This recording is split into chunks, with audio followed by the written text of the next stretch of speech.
So, Stacey, how about for like people who are listening to this right now and they're in the early stages of discovery about sexual secrets in their marriage? And so they are like traumatized, capital T, like having a hard time functioning Mm-hmm. and wondering how in the world are they going to even go beyond taking care of basic needs of their kids. You remember those stages where maybe it was like even taking a shower, for you to take a shower was like a big Yeah.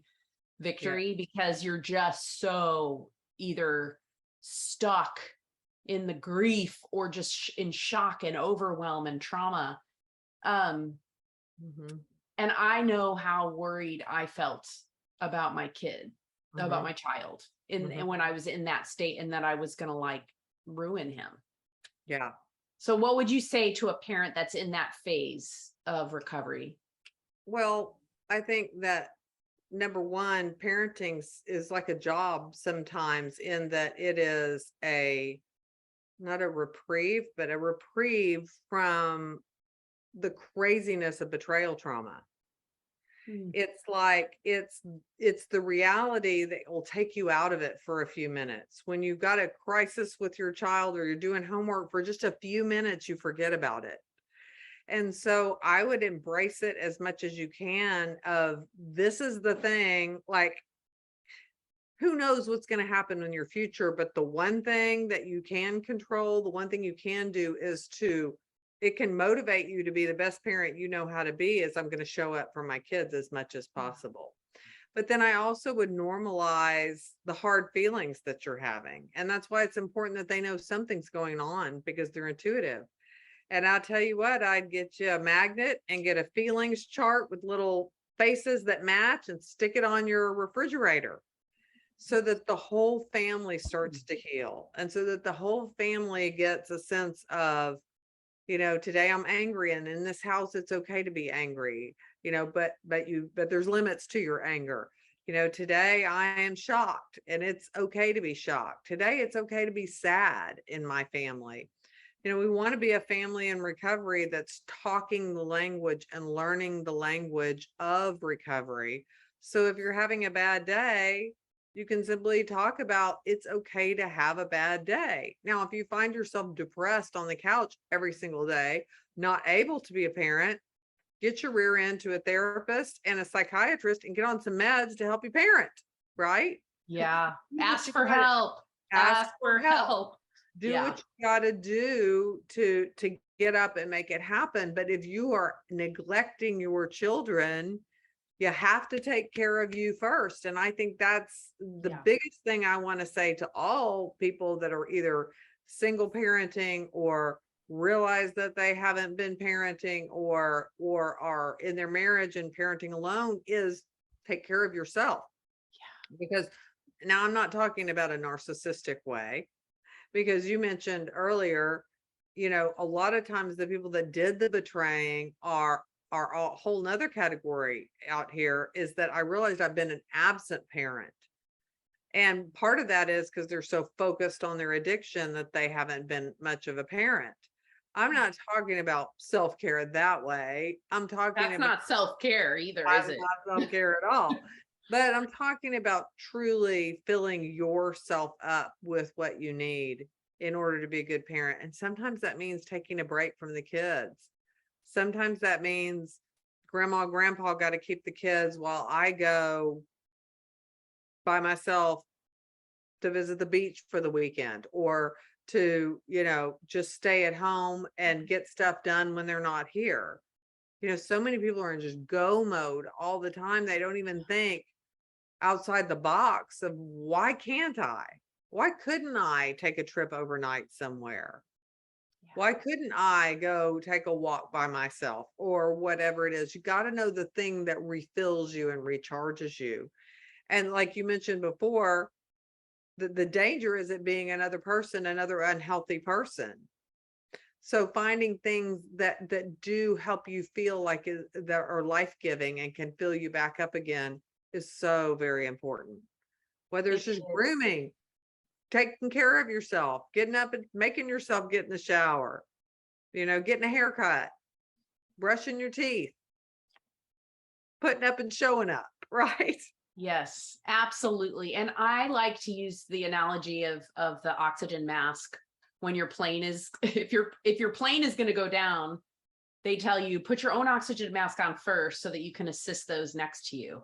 Yeah. That is the essential, the essential just basics of like eating, sleeping, like basic self-care, right? On those super fundamental levels, but then also taking it a step further and like, what brings you joy? It can be super simple. Walk around in bare feet on your grass, perhaps not in the winter time, although cold can for a moment be good for you. It can like, jolt you into reality, but like there in Texas, you could probably walk around barefoot in the grass all year round. All year round. It would not be a problem. So it can be a very simple thing. You don't have to go spend a bunch of money, but especially nature, and I know not everybody jives with it, but God's creation really does have power to heal, especially when we slow things down and take deep breaths. Yes.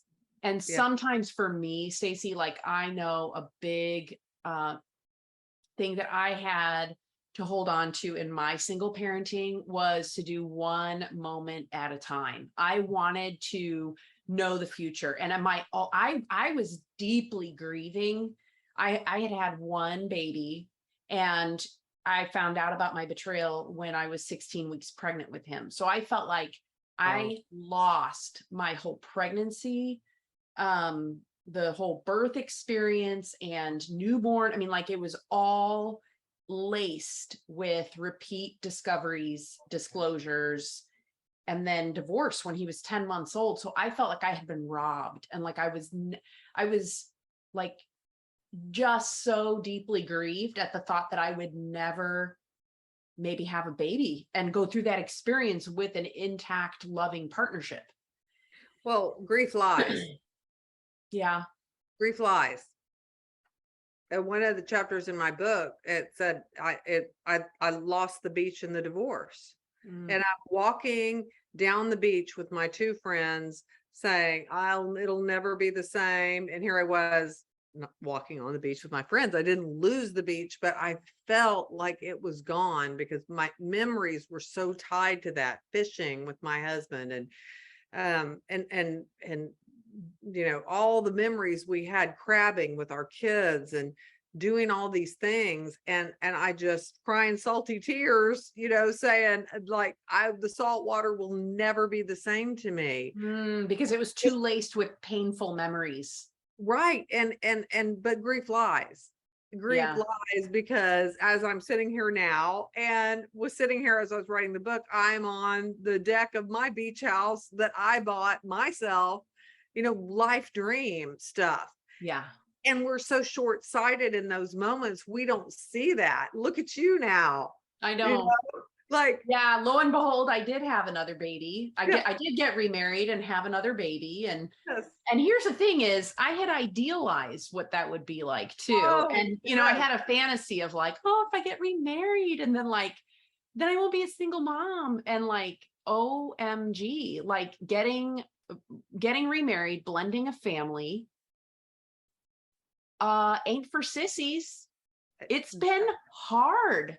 Sure. And difficult and challenging on so many levels. And yes, I would do it again, given the choice, but it's like you're just going from one difficult situation into another, because that life is filled with some challenges, but it's also filled with joy.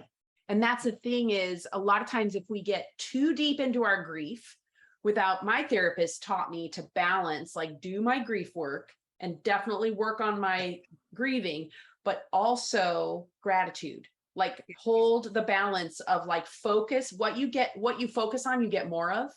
So I would make a 10 list of 10 things I was grateful for every day. And sometimes it was, I have food in my fridge, like early on. Yeah. Did you ever read Ann Voskamp, 1,000 Gifts? Yes. And I wrote, and one of my chapters is on gratitude. It's the steaming cup of coffee on a cold morning. It's the cold AC underneath my warm, cozy covers. And when I would get flowery and very descriptive, like all those things became comfort. And I still will, I got one right beside me, pick up a cushy blanket and it feels like a hug from Jesus for me. It feels like comfort for me. And it's still comfort, hot water of the shower, like we get disconnected from our bodies. This is my head. It's connected to my body with the hot water on it. These are my shoulders. They do work for me, and really connecting back to my body. A vanilla candle. I mean, whatever the little things are to bring those comforts back to you. They don't have to be expensive, but you just have to know what they are. Well, and for you who are listening, you might be thinking, what are they talking about? Fuzzy blanket? Like, I am dying in a pile. Okay, let me tell you, friends, I am so jiving and resonating with Stacey. It takes practice to focus your energy on enjoying simple little things and moments. And when your nervous system has been hijacked by trauma, it takes practice to learn how to calm and regulate, and also feel all the feelings, but not allow them to completely suck you under like you're drowning out in the middle of the ocean, right? And then in the moments where you do come up for air, to notice and appreciate. I love thinking of the phrase deliberate appreciation. So that's exactly what Stacey's doing. You couldn't see her if you're listening to the podcast. You couldn't see how she picked up her fuzzy blanket and like held it up to her face and like deliberately appreciating your blanket and feeling like this is a reminder of God's presence with me. Part These of that things can grow in us when we practice them, right? It just takes practice. It's part of mindfulness, and it's part of grounding ourselves in the present. And the present is usually pretty safe. Not always, but usually it is. The past is the betrayal, what happened to us, the mistakes we've made, the bad choices, all that stuff. The future, well, we all know how scary that can be when we really allow ourselves to get in it. But the present moment, one thing we can do is engage our senses and start to enjoy the taste of something salty or something sweet. We all know like sweet makes us feel, comforted. And engage our senses in those things. It brings us back to the present, and the present is usually pretty safe. And that definitely can calm down our nervous system. Yeah. And I think that learning to regulate ourselves is probably one of the most important parenting tips ever, in my opinion. For sure. Like, because then I can teach my kids how to regulate themselves when they're getting upset. Yeah. One thing I know we helped our kids with, because when you blend a family, right, divorce is one source of grief, and there's all other grief when you're blending a family. And like, I had a son and my husband had a daughter. My son was 5 when we got married. My stepdaughter was 9. And like, these kids went through massive grief over having a step parent and that blending process. And we taught them how to process their anger by taking little plastic cups. This is a great tip if you have kids. Put them on a concrete, like solo cups, like turn them upside down and stomp on them. Have the kids stomp on them or beat their bed with their fists so that they can do something to physically release their anger, because it's going to be normal that our kids are angry. It is. It is. It is. And when we can show them ways to process their anger and normalize hard feelings, they're going to be more prepared for the world. They're watching. Those little kids are watching what you're doing. They are. Every bit. They are. One other thing, Stacey, is like, what are your thoughts on like the fear over generational sin, like this being passed down to my kids because it's gone on in my marriage? Like, how did you deal with that? Well, I think we've got to be the change agent.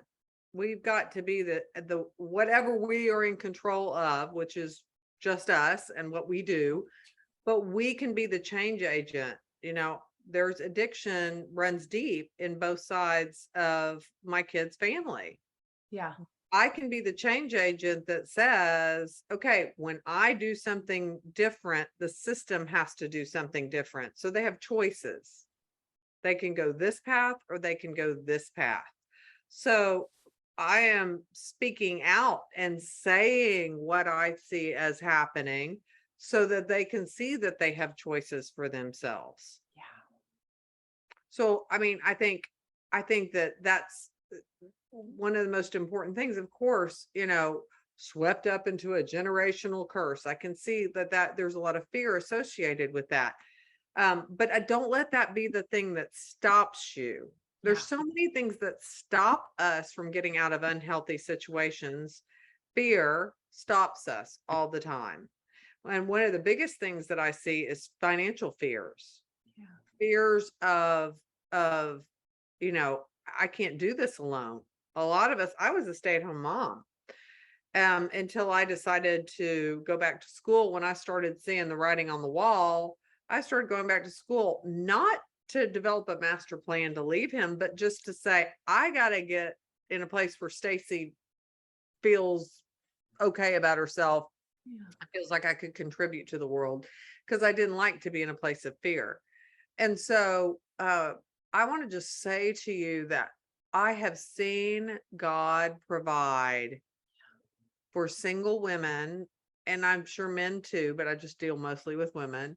But for people that are in abusive or addicted situations where there is no change, I will tell you, because Kristin, I really had to look at myself and go, okay, I have a lot of divorcing women in my practice. Lord, am I leading too many people? Am I just this man hater person? And the Lord very quickly showed me, let me just show you, Stacey. And he brought to my mind 1, 2, 3, 10, 20 people where there is nothing to explain away stuff except for God. Mhm. Cars, jobs, private school education, opportunity, Provision. Yeah. provision. And I just want to say, trusting that and making a plan and following a plan, but trusting that God can provide, I'll tell you what, opens the door to a testimony for your kids like you wouldn't believe. One of my greatest stories is everybody in my family always had technology before me. I was the one that was scrimping and saving and frugal and never spending money. The church was helping us out. The church was, paying our light bill. So new iPhone comes out and I'm 5 iPhones behind, and my phone's glitching and it's doing all these weird things. And my son, and I was thinking to myself, I'm getting financial assistance from the church. There's no way that I can go get a new iPhone. That just feels wrong.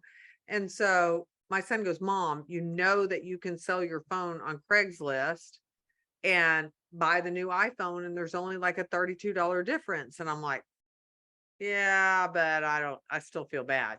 So I just kept thinking about it, and I finally made the decision. He talked me into doing it. And so that day I was going to run to the mall. There was a line for the new iPhone, and I was going to get in line, and I'm doing my morning run before I got ready to go to the mall. And I'm running and I'm just going forward. And all of a sudden I see a wad of money on the ground. Not kidding. And I'm like, look around. Nobody's around. I'm in my neighborhood. There were no people, no cars. Scoop that up, stick it in here, keep going. I get home and I counted the money. It was $32. Yeah. Hmm. Oh my gosh. I have a million stories of provision from God too. It's And that was, amazing when you take those steps of faith, yeah. how he shows up. It really is incredible. And he was just saying, I see you. I see you and you're worth it. Just go get your phone and be I happy. love it. I love it. I do need to answer a question that I know is a very common one that we get in Living Truth, and especially in the women in the battle groups that I lead. Um, are we trying to, and this goes along with what you were saying about all the women in your practice who were ending up getting a divorce. Are we ever telling people to get a divorce? No, we are It's not. their decision. It's their Um, decision. it is completely an individual's decision. Um, I just want to be very clear that we are not advising people to go get a divorce. Nobody knows when it's time for that except for the individual themselves. Right. What we are doing, I'll speak for you too, Stacey, because I know this about you, is we are equipping, we are informing, we are educating, we are supporting, and we are breathing life and truth into these women about what their choices are. Not necessarily even legal choices, but provision, right? And so a lot of times I think women, especially, are not valuing themselves and not, and just feeling like they just have to stay and put up with Right. abuse and adultery. And we believe that marriage is an institution created by God. It is holy. It is sacred. God's intent was for one man and one woman, and Jesus stated that adultery was a covenant breaking act. So a lot of times people will think divorce, like a woman is breaking up her family if she chooses to file for divorce after her husband has betrayed her. But in fact, the betrayal is what broke up that marriage. That's what ended that covenant. So I just wanted to point that out because I think these are things that people get real huffy about. Yeah. And the truth is, I always have people do plan B because Yeah. it gets rid of the fear. Right. I So always if they stay, they're not staying in their marriage because they have to, but because they choose choose to, to. because they Yeah. want to, because they realize I can make it on my own. It's not about that. I'm Yeah. choosing to be here for a reason. So there's always, I mean, in most circumstances, there's always a plan B so that you can choose, so that you're not staying out of a place of fear at Yeah. all. I will be the first one to tell a woman that her husband's not in recovery, that he's Yeah. not working a good recovery program. She can decide that on her own, but I'll show her what truth is, what recovery looks like, and what she can expect. And I'll Mhm. also show her I will also talk about how to give grace. Yeah. It's last Because we're resort. not expecting perfection, No, but it's not okay to have somebody who's continually deceiving, lying, not doing their own work, that's right. continually acting out, crossing that flesh line and like denying it or whatever. I mean, it's just that is unacceptable. It is. It is. Or even not crossing the flesh line, but Yeah. continuing to watch porn all the time and Right. lying about it, or Yep. continuing not being committed to recovery and staying out of it. Yes. It's still a drain, a pull. It's still betrayal. It's still continued betrayal. And there's so many resources out there. There's no reason that they can't get help. So I'll be the first to say that, but it's always, always, always their decision. And I'll say, you know what, if you choose to stay, I'm in here with you for the interim. Yeah. I'm here with you no matter what you choose and what you decide, because you're going to need me. Yeah. Either way. And Either so way. friends, like sometimes we have to pick our pain, right? Yeah. Like I tell women that I work with who are in that separated place, that in between place of like the marriage is not restored yet. I don't know if I'm going to end up divorced. Where am I going to, what am I going to do? I tell them your choices, your options here are crappy, crappier, and crappiest. Like whether you stay or whether you go or whether you stay separated, these are all hard They in are the hard. moment and in the foreseeable future. So, picking the pain that is productive Mm. based on the truth that you have, I think is so important. That's such a reality. That's such a reality slap in the face, Kristin, of like crappier and crappiest, because like you talked about idealizing earlier, we idealize what it should be. We don't want to be pumping down here at the end of crappy. We want this great, beautiful, romantic, wonderful thing, right? But I love just the reality of, nope, this is what it is. And you've got to make a choice on it, because the stuckness, you can say stuck so easily in a situation like that. But once you did like make the decision um and started your life as a single person, I know I personally did feel, especially when my divorce was finalized, I felt a spiritual cloud of heaviness lift off of me. Now, it was still painful. I had a lot of work to do. I was deeply depressed. I'm not saying it was great. Once I got divorced, it was great. No, it was No, hard. It was no. deeply difficult and painful, but I did feel something lift off of me, like a heaviness lift off of me when that Yeah. covenant Yes. was. Yeah. My password on my computer was free, FREE, because I felt that. But I'll tell you, I thought all my grieving was done. Oh gosh, no. No. I had to pray soul tie prayers to break that Yes. covenant, because my Yes. heart was still connected. I mean, we were bound together, right? So it was still painful, but the oppression of the addiction and the lies and the manipulation and the mixed messages and the gaslighting, all of that junk was gone.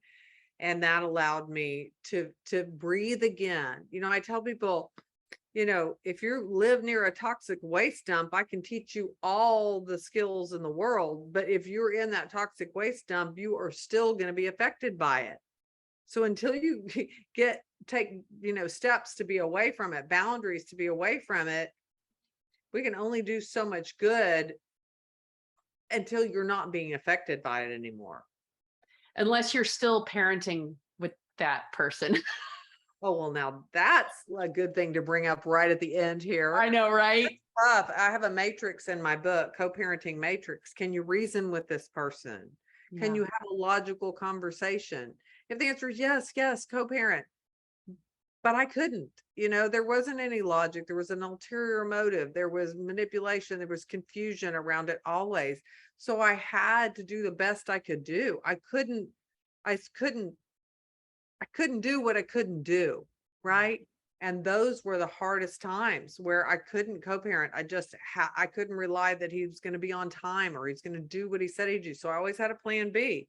If he didn't show up, Grandma, can you keep my child so that I could have a semblance of a normal life, so that I could plan something, so I could do something? One thing I learned is I couldn't change him, but I could make decisions for me that I could make to live according to my values. But co-parenting with a hard co-parent, another co-parent, I mean, there's a reason that the marriage didn't work out, right? Yeah. It's tough. It's tough.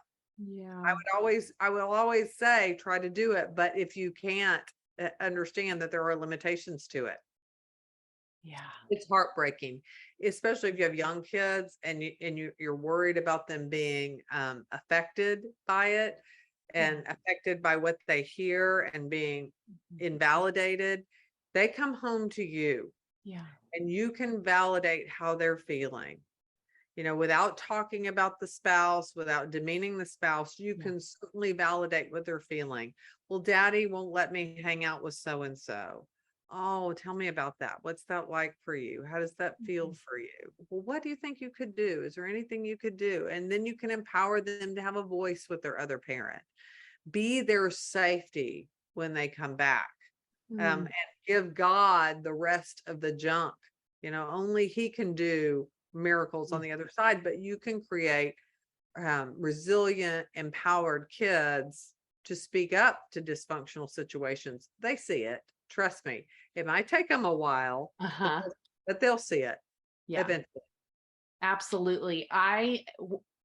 To just close our time, I remind myself regularly that God loves my son more than I do. Yes.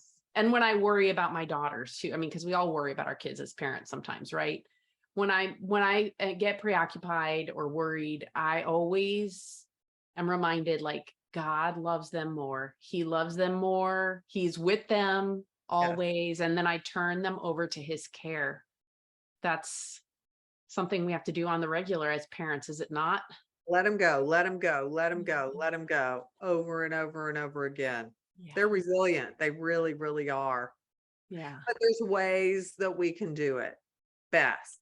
Taking care of ourselves, holding space for them, getting help for ourselves so we're not putting our junk on them, holding space for them so that they can feel and feel validated in what they're feeling, normalize their emotions. There's a lot we can do, and the rest we give to God. That's right. Well, Yep. Stacey, thank you so much for taking time to be with us on the Living Truth podcast today. You guys, if you have benefited from this episode, would you take a moment, just pause and fill out a rating and a review, whether you listen on Podbean or Apple Podcasts or whatever you use. If you would rate us and review this podcast, that'll give more people the opportunity to hear this episode and other episodes of the Living Truth podcast. So until the next one, I am holding out hope for you.